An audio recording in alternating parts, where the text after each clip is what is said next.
The more you know about design, the easier it is to create your card projects.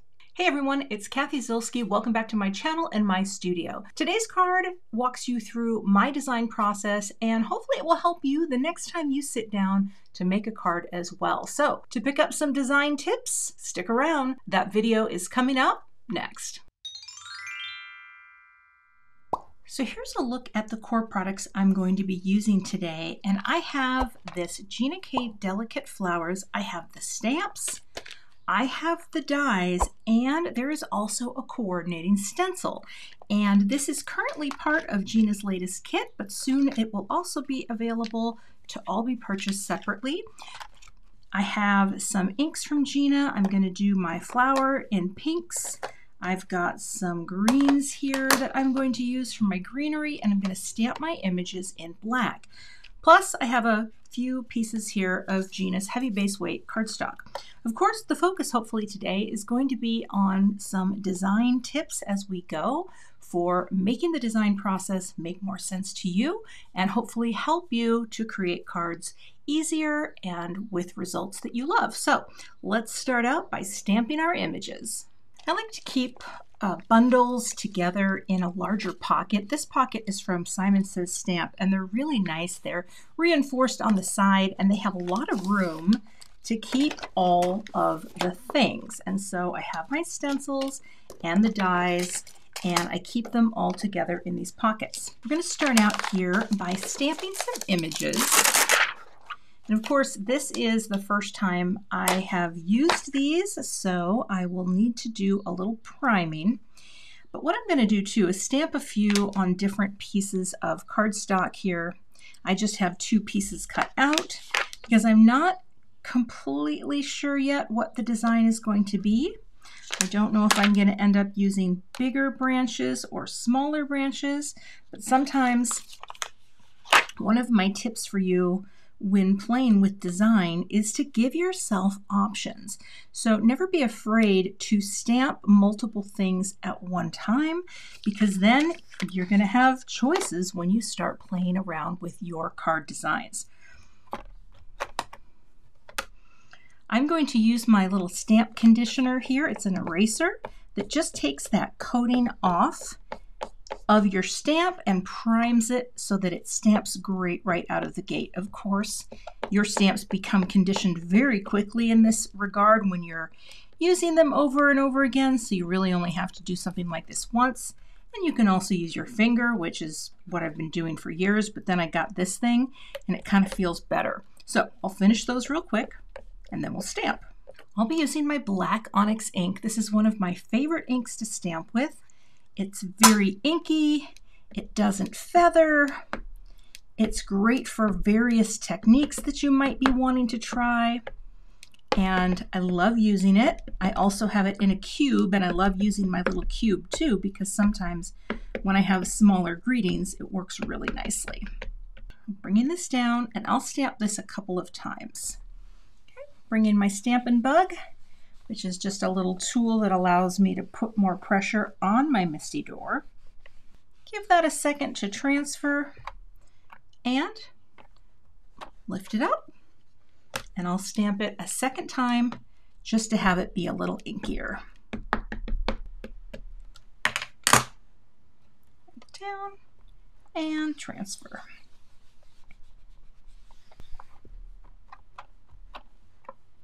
All right. Those look great, and now I will clean up by just wiping my stamps off with a damp chamois. I've got another grip mat out, and I've got my stencils, and I'm going to take the first layer that has more of the background, and this is going to be coming right in here, and I'm just going to have to figure out how to line it up. Now it shouldn't take me too long. Oh, actually, there's a little double guy, and that should be easier to see. So let's work our way around until we get to the double. There we go. Only took a second. And now I'm out of, what do you call them? Post-it notes. So I think what I'm going to do, and that looks pretty good there, I'm just going to block that off there to protect my leaf. And I'm going to ink blend right onto that part of the flower. I'm going to run my brush over my paper towel that I keep under my desk. This is just to get whatever color off that I was using before, but I just used basically the one brush, and I'm going to use my Simon brushes today for this. We're going to load this up, and then this is held down pretty well because of the suction of the grip mat, but I am going to hold the stencil down a little just for those little center parts. I don't want to go underneath them, so I'm just going to work my way around and bring this color into my flower.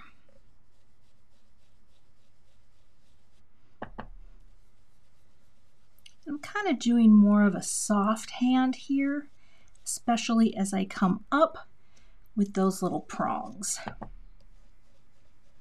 Oh, that's so pretty. And I'm even going to sweep up a little as I get to the center so that I do not go underneath. Oh, that looks so pretty already. Kind of wanted to leave it a little lighter in the middle. So just this soft sweeping along the lines of the prongs, I think will be really nice.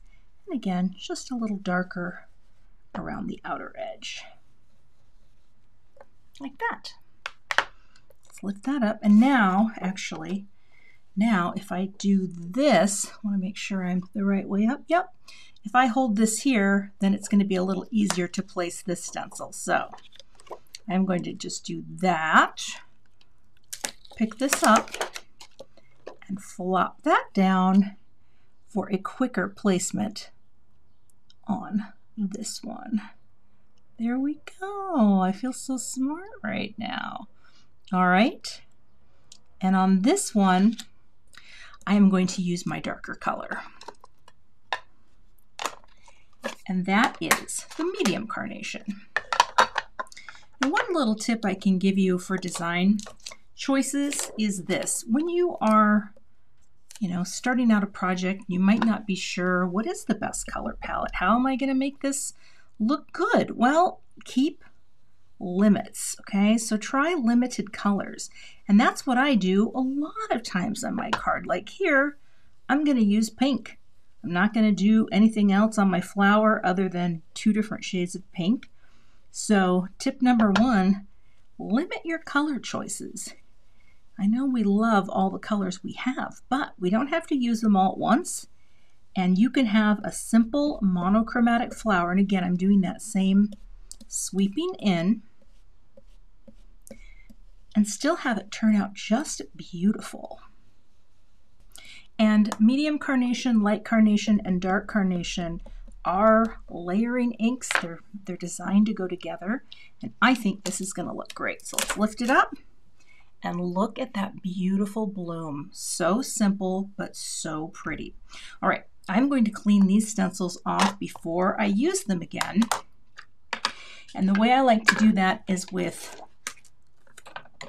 rubbing alcohol, which is great for stencils.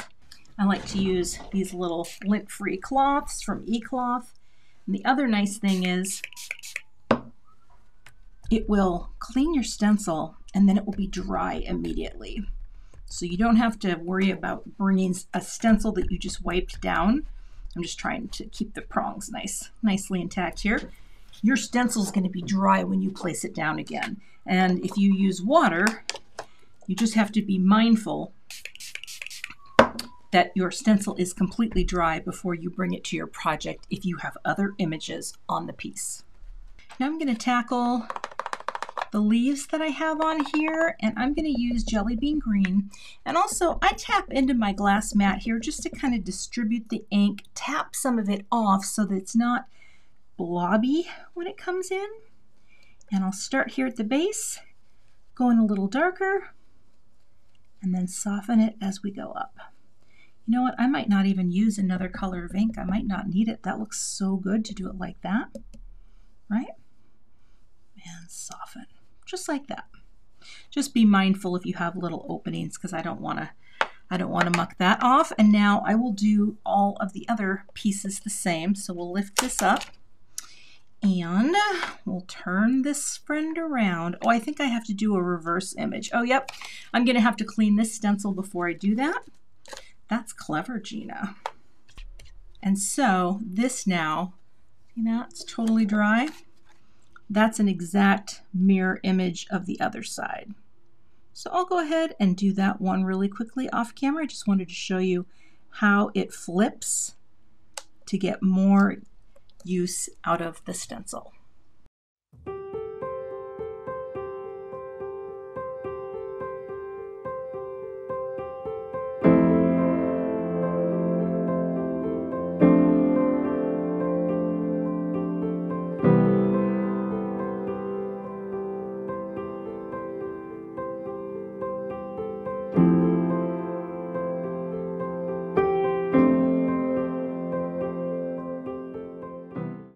All right, I'm going to clean up and then we're going to die cut these pieces. Next, we're going to cut out all of our images starting with this sheet, and then I'll cut the others out as well. Pick that up, that. Look at those beautiful images.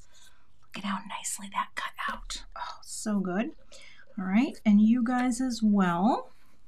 Just take a little, I just take a little tape, even though this particular die cut machine, this is my Anna Griffin, which is just easy on my wrists all the time. It has a magnetic mat, but I don't always trust it. Sometimes you can really feel that it's not going anywhere, and other times I just don't want to ruin something I've worked on. So I'll go ahead and run that through. Before I can start playing around with a design, I need to have some greetings. So I'm going to grab my smaller Misty here and another piece of the Gina K Designs white cardstock, and I'm going to stamp a number of greetings. Now here's another hot design tip for you if you're new at stamping. Stamp many things together at once, because sometimes you are going to find that one greeting is just going to feel better than the other. And so what I do is I always stamp a few extras. And actually, look at how cute this is. It has a handmade for you by, and you can sign your name on the back of the card. I'm going to do these 3 greetings, and I'm going to stamp them and emboss them with gold embossing powder. And I've got my Gina K Designs Fine Detail Gold and my clear embossing ink, my Versamark. And I'm going to take anti-static powder, this is from Simon Says Stamp, and just put some of this onto the cardstock. The reason you want to do this is it just removes static and oil and anywhere you've been handling your paper, so that when we stamp, this ink is what's going to draw our powder, and the powder won't stick all over your paper randomly. So if that's ever happened to you, get some anti-static powder. It makes a huge difference. Bring this down, and I'm just going to walk my fingers gently across because they're kind of delicate. And I don't want to press too hard. I want to give it a chance to transfer. And I think I will just do one more light tap of ink, like that. And now I will grab my pink paper. I like to use the clothespins because it just keeps the heat away from your fingers when you're melting the powder. And I'll just sprinkle this on, and we'll take a look at how we did. Okay, let it sit for a second, and then tap. And those look really nice. See how most of the powder falls away except for on the edges here, probably because of this very reason, holding your paper. All right, I think that looks great. So we will funnel this back in. Save all of that leftover powder in our jar, and I will get my heat tool warmed up shortly. Just going to wipe away any powder with my Swiffer cloth, and also I do the same on my paper too, because then I can keep using this paper with other brands and styles and colors of powder. All right.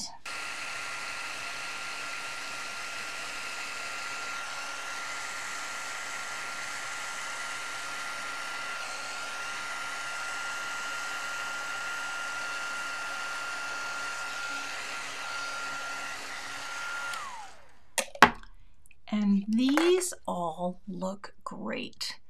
I always think when in doubt, a simple gold embossed greeting looks really pretty on pretty much any card, but especially one with any warmer tones like the pinks or the oranges or the yellows. So I will get the coordinating dies and cut all of these out. And now let's take a look. Use my little magnet to lift those up. It's a little nail polish magnet, but it's really nice for picking up dies. Oh, that looks good. Look at that one. There's one. Let's see here. It doesn't work as well with the tape, though. There's two. And here is the third one. So basically, what you do is you cut out a handful of greetings so that you have a few to choose from. And then you can just keep them in a little dish in your craft room for the ones you don't use, right? And then you have backup greetings that you can pop onto another design really easily. I'm going to cut out 3 more of this die shape for each of those words so that I can glue them together so that each of these can have a little more heft for the final card. I'll do that off camera and glue them together. I went ahead off camera and did 2 more, well, 1 more each of these blooms because I'm not sure what the design is going to be yet.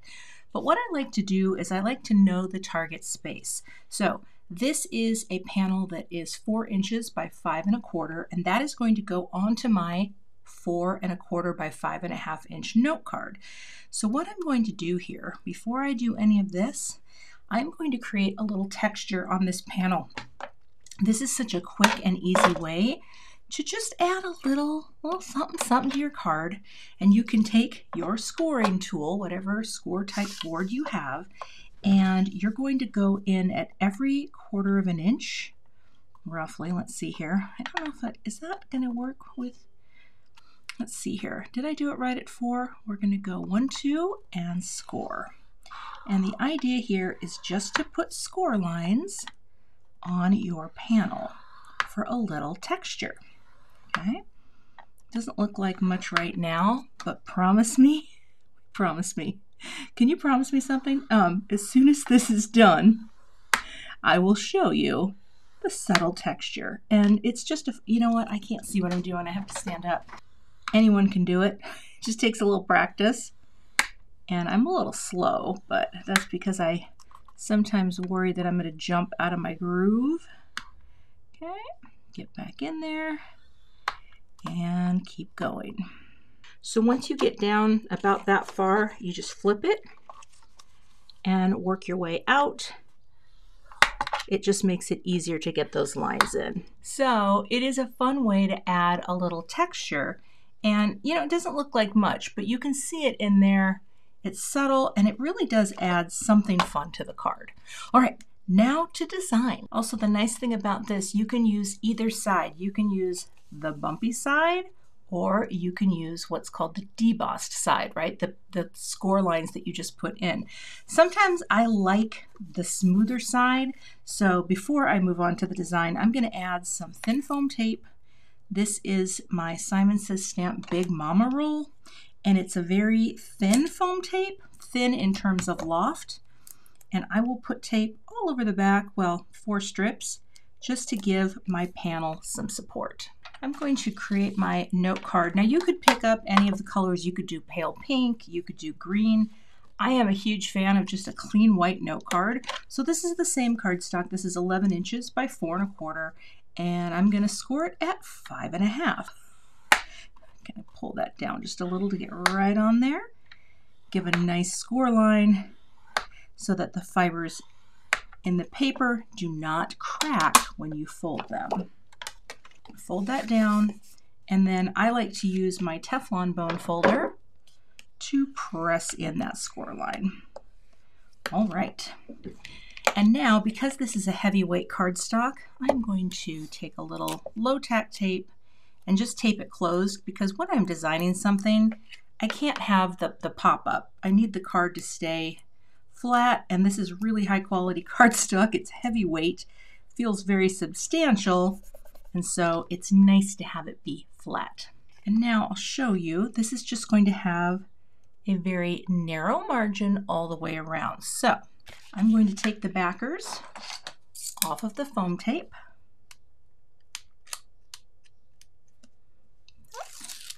And now I'm going to pop this right onto my note card. I usually stand up to do this so I can see all the sides. So we just look down over the top, forgive my little fuzzy head, and pop that down. So you can see a very subtle frame, right? It just adds a little extra to the card, and of course now you can see that texture in there on the panel. Now it's time to design. So this is the part where it's never a bad idea to have a bunch of things to work with at once, and that's where I will start out with more than I possibly need. All right, I've got everything ready to go, and then we start designing. So what I'm going to do first, and I have all my greetings right here, is just start thinking of an arrangement that could work on this card. Now, here's the thing too, you can cut, you can trim, you don't have to have every single piece that you used from your set, right? You can just do a few things. Oh, I'm already liking this. Oh my gosh, I'm not usually that great at arranging, but one of the things I like to do with a floral is kind of do more of an offset, right? So we'll come down here, and then we can also layer one more flower in here as we will, and then I'm not even going to need these, right? Because I'm looking at this thinking, you know what, that's kind of pretty shifted off to the side. And the other thing you can do too is you can trim some of your greenery to be a little bit different, right? So if I wanted to just have this leaf be here, I could cut part of this as well. So don't be afraid to cut your things. And also, then it's time to think about your greeting. Now, with little greetings like that, it's kind of cute to offset those as well to the side. Something like this, I probably would not cover up the flower because the flower is so pretty. But you can overlap your greeting, right, and have it be a little bit into the design. One of the things I like to think of when I'm designing a card is how do all of the elements go together? You want to think of things as having visual connections. Now what I think I will do with this flower is I'm going to put some foam squares on it so it's a little higher up than the greens to start. Let me grab some squares. So I like this look right here. I like this one to be down a little more. So I am going to put my liquid glue, meaning down underneath. I'm going to put that right under here. And we're going to slide you out for a second, and we're going to slide you in right there. Okay? Because I do want it to be coming down here a bit. And I'm just going to hold this to let that adhere. And see, this is why I didn't want to have the foam squares in places that I couldn't come into, right? So this guy, he is going to go in there too, again with some liquid glue. You just have to give the liquid glue a second to dry, but it will hold your paper quite well. And so here, we'll just come around right about. Let's get up there a little more, like that. Okay, a little bit more. And I'm going to hold that in place to let that adhere. Now here's the thing though, as I'm looking at this, I think, what if I do want to have a little more greenery up here? And again, I think I'm going to give it a haircut. Now, this also could go for another card as well, but I think what I'm going to do, let's cut you as well, is probably give that in there too, and this will be the last layer down. So we go here first. Let's get that guy in. Little dabble do ya. So when you're doing arrangements like this, you just kind of keep going until you feel it.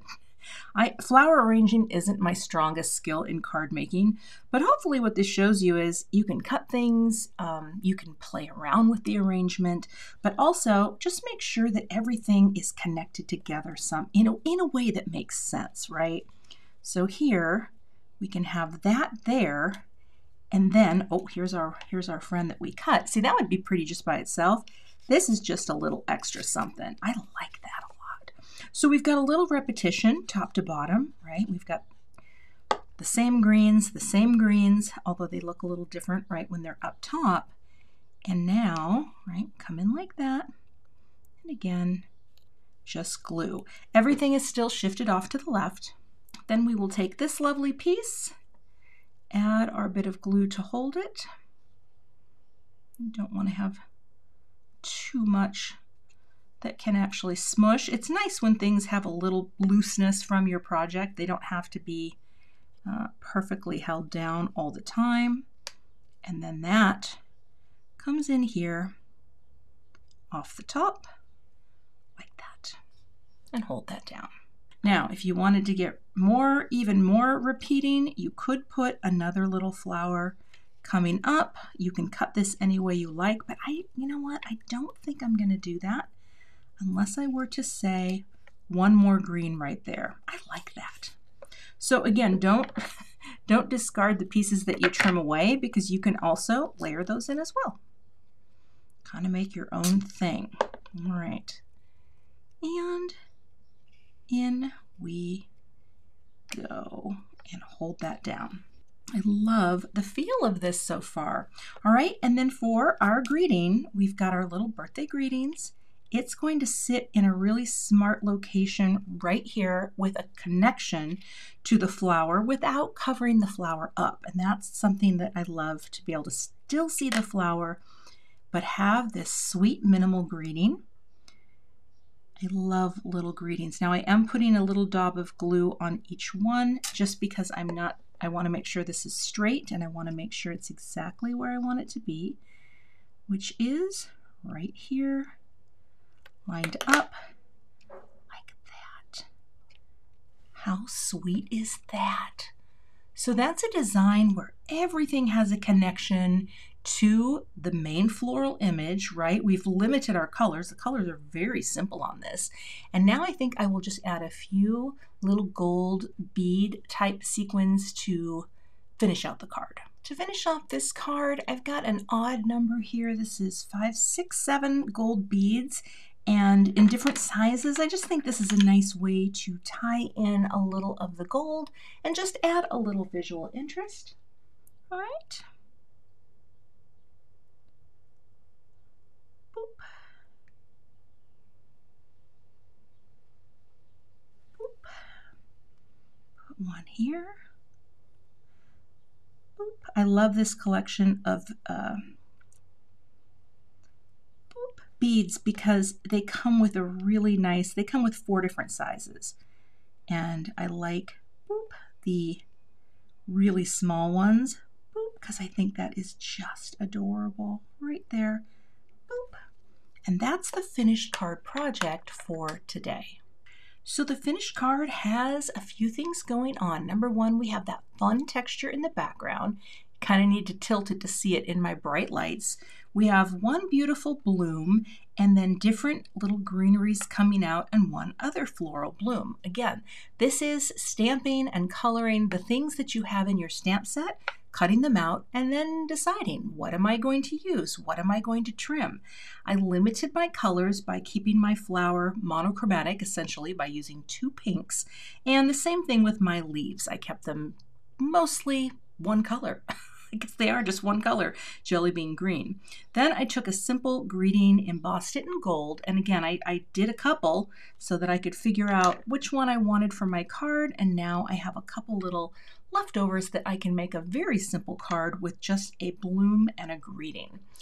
And of course, added a little bit of shine with the gold beads, and that's the finished card project. So hopefully this shows you the design process of taking one big bloom, adding in some leafery, giving pieces haircuts as needed, and creating something that is cohesive, that all is connected to a central point on the design.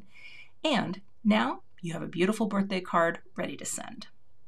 You can find links to all of the supplies I used in today's video in the YouTube description box. I'll also have a blog post with photos and the complete supply list over there as well. If you're not a subscriber to my channel, I'd love to have you. Please hit that subscribe button and hit the notification bell so that you don't miss the next time I post.